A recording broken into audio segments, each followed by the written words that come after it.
శ్రీ సత్యసాయి దివ్య చరిత్ర నిత్యపారాయణ గ్రంథము 230వ పేజీ 37వ అధ్యాయము. అంశాలు: సాయి సుక్తి, మానవత్వపు సాఫల్యత, సమాజ పరివర్తక సాయి.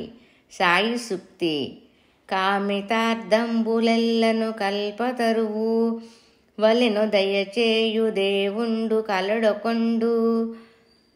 దుర్లభంబగు నరజన్మ దొరుకు కథన అతని గాంచుట పరమ లక్ష్యంబు మీకు అంటారు బాబా. యుగ యుగాలలోనూ భగవంతుడు మానవ రూపములో అవతరించి భక్తులను రక్షిస్తూనే ఉన్నాడు. ధర్మ సంస్థాపన చేసి మానవోద్ధరణ చేస్తూనే ఉన్నాడు. ఈ కలియుగాన ధర్మ గ్లాని కలుగుట వలన ధర్మ సంస్థాపన కొరకు వేదోద్ధరణ కోసం భగవానుడు శ్రీ సత్యసాయి బాబాగా అవతరించారు. అలాంటి అవతారమూర్తిని కనుగొని సేవించిన వారికి సకల కామితములు సమకూరుటయే కాక శాంతి సౌభాగ్యాలు కలుగుతాయి. అయితే బాబాను ఏదో మహనీయుడనో మహాత్ముడనో మనలాంటి మానవుడనో భావించిన వారికి ఫలితం అంతగానే ఉంటుంది. కారణం యద్భావం తద్భవతి అని శాస్త్రం. ఎవరు ఎంత అనుభవిస్తారో వారికి అంతే లభ్యం అవటం సహజ ధర్మం. స్వామిలో అడుగడుగున ప్రస్ఫుటించే దైవత్వాన్ని కనుగొనగలగాలి. వారి సందేశాలను ఆదర్శంగా తీసుకోవాలి. జంతూనాం నరజన్మ దుర్లభం. దుర్లభమైన నరజన్మ కలిగినప్పుడు ఆలోచన, వివేకం, జ్ఞానం, విచక్షణ కలిగి మంచి చెడుల వ్యత్యాసాన్ని తెలుసుకోగలగాలి. కల్పతరువు వలె, కామధేనువు వలె కోరిన కోరికలను తీర్చే సాయిదేవుని సదా స్మరించి భజించాలి. సుమతి శతకారకుడు చెబుతాడు: అక్కరకు రాని చుట్టము మ్రొక్కిన వరమీని వెల్పు గ్రక్కున విడవంగ వలయు అని. వేల్పు దేవుడి లక్షణం. మనస్ఫూర్తిగా వేడిన కోరికలు తీర్చడం ప్రతి వ్యక్తికి ఉన్న లక్షణాలు. వృత్తి, ప్రవృత్తి. వాటిలో వృత్తి జీవనానికి, ప్రవృత్తి జీవితానికి అవసరమైన విధులు కాబట్టి జీవన పరమావధి ప్రతి వ్యక్తికి ప్రధాన లక్ష్యం కావాలి. దానికి కావలసింది కోరిన కోరికలు తీర్చే వేలుపు. అటువంటి వేల్పులలో కోరిన కోరికలు తీర్చడంలో కల్పతరువు లాంటి దుర్లభమైన అవతార పురుషుని ఉనికి తెలిసిన తర్వాత వారి ప్రాపు సంపాదించుకోవడం మానవత్వపు కనీస లక్ష్యం. కారణం నరజన్మ అతి దుర్లభమైనది, వివేక విచక్షణలు కలది. మానవత్వం దైవత్వంగా మారటానికి ఒక జీవికి అవసరమయ్యే ముఖ్యమైన 3 లక్షణాలు ఏవంటే మనుష్యత్వం, ముముక్షత్వం, పుణ్యపురుషుల ఆశ్రయం అని చెబుతారు వివేకానంద స్వామి. అటువంటి పుణ్యపురుషులందరిలోకి పుణ్యమూర్తి అయిన ఆ పరమపురుషుడే గురువుగా అవతరించి మనకు లభ్యం అయినప్పుడు మానవ జన్మ ఉన్న అందరికీ ఆ సదవకాశాన్ని వినియోగించుకోవడం పరమ కర్తవ్యం.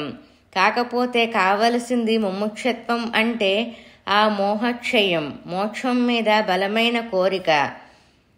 2. మానవత్వపు సాఫల్యత. ప్రతి మనిషి కర్తవ్యం తనలో మానవత్వపు పెంపు. మానవతా విలువలైన సత్య, ధర్మ, శాంతి, ప్రేమ, అహింసలు సంఘంలోని ప్రతి వ్యక్తి ఆచరించిన నాడు శాంతియుత వాతావరణం సహజంగా నెలకొంటుంది.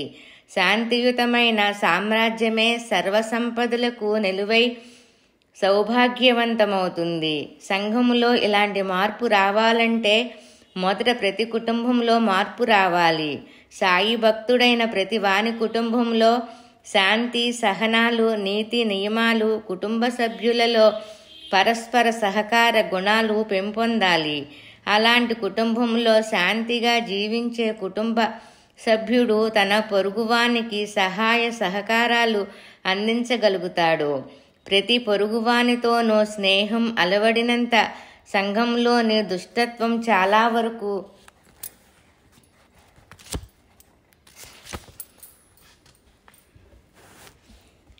వరకు సమసిపోతుంది. పల్లెల నుండి పట్టణాలలోనూ, పట్టణాల నుండి దేశమంతా స్వామి చెప్పిన శాంతిరాజ్యం విశ్వవ్యాప్తమవుతోంది.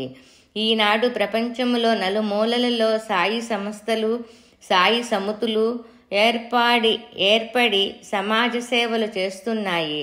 పరోపకార సంబంధమైన గుణమే మానవునిలో దివ్యత్వాన్ని ప్రకాశింపచేస్తోంది. కనుక వ్యక్తులకు కానీ, సమాజమునకు కానీ, దేశమునకు కానీ, ప్రభుత్వమునకు కానీ ఆదర్శాన్ని నిరూపించే నిమిత్తమై స్వామి చిన్న విషయం మొదలుకొని పెద్ద పెద్ద కార్యక్రమాలు ప్రారంభించి నిర్వర్తిస్తున్నారు. పుట్టపర్తి కుగ్రామంలో ఒక యూనివర్సిటీ ప్రారంభం కావటం, ఎన్నో ముఖ్యమైన పట్టణాలలో లేని విమానాశ్రయం ఈ కుగ్రామంలో ఏర్పడటం పెద్ద విచిత్రాలు కాదా? దాని వెనకాల ఎంత ప్రయత్నం ఉందో చూడండి. సత్యసాయి సేవా సంస్థలు ప్రధానంగా మానవ ఆధ్యాత్మికోన్నతికి తోడ్పడడానికి ఏర్పడిన సంస్థలు, సేవా సంస్థలు అభిమాన సంఘాల వంటివి కావు. ఈ సంస్థలలోని సభ్యుల వారి వారి శక్తియుక్తులను బట్టి శ్రీ సత్యసాయి బాబా వారి నిర్దేశకత్వములో కలుగుతారు. శ్రీ సత్యసాయి బాబా వారి నిర్దేశకత్వములో తీర్చిదిద్దబడగలుగుతారు. నిశ్చల నిస్వార్థ సమాజ సేవ చేస్తూ సామాజిక పరిణామంతో పాటు పారమార్థిక లబ్ధి పొందుతారు వారు. విశ్వవ్యాప్తంగా విస్తరించిన సాయి సంస్థలలో దాదాపు 80,000 సమితులుండగా 80,000 సమితులున్నాయంట. ఆ సమితులలో తమ పేర్లు నమోదు చేయించుకోనని భక్తులు కూడా లక్షల కోట్ల సంఖ్యలలో దేశ విదేశాలలో ఉన్నారు. ప్రపంచంలోని అన్ని సాయి సంస్థలకు ప్రశాంతి నిలయం కేంద్ర స్థానం. నిలయం ఇచ్చే నియమావళిని అన్ని సాయి సంస్థలు సభ్యులు తూచా తప్పక పాటించే ప్రయత్నం చేయవలసి ఉంది.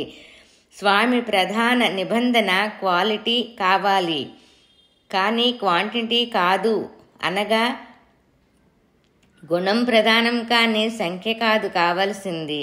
కాన ప్రతి భక్తుడు నాణ్యమైన సేవకుడు కావాలి. అప్పుడే విశ్వవ్యాప్తంగా మానవతా విలువలు పెరిగి విశ్వమానవ సహోదరత్వం పెంపొందుతుంది. పురుషులు, స్త్రీలు, పిల్లలు గల సాయి సంస్థలు వేరువేరు విభాగాలుగా ఏర్పడి భజన మండలి, సేవాదళ్, మహిళా మండలి, అధ్యయన మండలి, బాల వికాస్ చేతికి కల 5 వ్రేళ్లు వలె సమానంగా లేకపోయినా సమాజ సేవకు ఉపక్రమిస్తారు. ఇలా స్వామి అవతార ఉద్దేశ్యము మేరకు సంఘములో ఆధ్యాత్మిక పరివర్తన జరిగిపోతున్నది. శరణాగతులను సర్వకాల సర్వావస్థలలో సాయి ఇంట వెంట జంట ఉండి కంటికి రెప్పవలే కాపాడుతారు. సాయి ఈ జన్మకే కాక జన్మ జన్మల నుండి గురువు, రాబోయే జన్మలన్నిటికీ గురువు, ఎన్నడూ వేడని గురువు.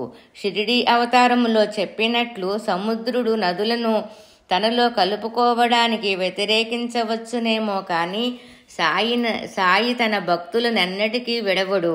దీనికి దృష్టాంతం అమెరికా నివాసి అయిన క్రిస్టల్ అనుభవం అనుకోవచ్చు.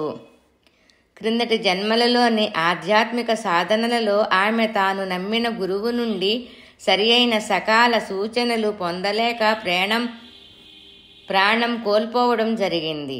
అందువల్ల ఆమెకు ఒక విధమైన అవిశ్వాసం మనసులో కనబడని పొరలాగా మిగిలిపోయింది.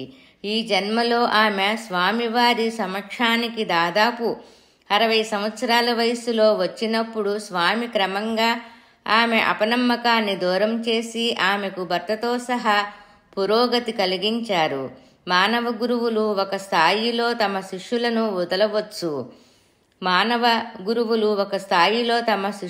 వదలవచ్చు, కానీ స్వామి ఎన్నడూ అలా చెయ్యరు. సమాజ పరివర్తక సాయి. సమాజాన్ని క్రమంగా ఉద్ధరించవచ్చిన సాయి సన్నిధికి ఒక సందర్భంలో సాధువు వేషంలో ఉన్న ఒక వ్యక్తి వచ్చాడు. అతనికి స్వామి ఇంటర్వ్యూ ప్రసాదించారు. ఆ సందర్భంగా అతని యొక్క పూర్వాశ్రమ సంఘటనలు, అతనిలో అంతర్గతంగా ఎన్నో సంవత్సరాల నుండి పేరుకుపోయిన చట్టం అంటే భయాన్ని సున్నితంగా తెలియపరిచారు. స్వామి పూర్వాశ్రమంలో అతని చేతిలో ఒక వ్యక్తి చనిపోవటం, అందువల్ల అతని కోసం పోలీసులు వెతకటం, దాని నుంచి తప్పించుకోవడానికి ఆ సన్యాస వేషాన్ని ఆశ్రయించి 2-3 దశాబ్దాల కాలం హిమాలయ ప్రాంతంలో గడపటం, ఆ కేసు, పోలీసు ప్రయత్నం సద్దుమణిగాక సాధు జీవనానికి కొంతకాలం అలవాటు పడ్డ ఆ వ్యక్తి తమ దగ్గరకు రావటం అన్నీ చెప్పారు స్వామి. అతని కనువిప్పు కలిగింది. కర్మఫలాన్ని అనుభవించి అంతం చేసుకోవలసిన అవసరం తెలియచేశారు. అతను స్వయంగా తనంతట తానుగా పోయి చట్టానికి లొంగడం, తద్వారా శిక్ష అనుభవిస్తూ ఆనందంగా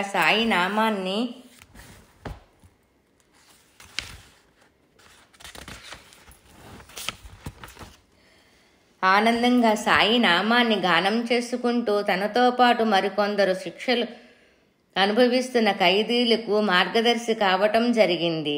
స్వామి అందిస్తున్న సమాజ సేవలో వ్యక్తిగత పరిణామాలు అనూహ్యంగా ఉంటాయి. సర్వమత సమాన్వయంచ ప్రవక్తనేక రూపిణం సతతోదారకం సర్వం సాయం వందే జగద్గురుం. ఓం శాంతి శాంతి శాంతి. 37వ అధ్యాయము సంపూర్ణం. శ్రీ సత్యసాయి దివ్య చరిత్ర నిత్యపారాయణ గ్రంథము.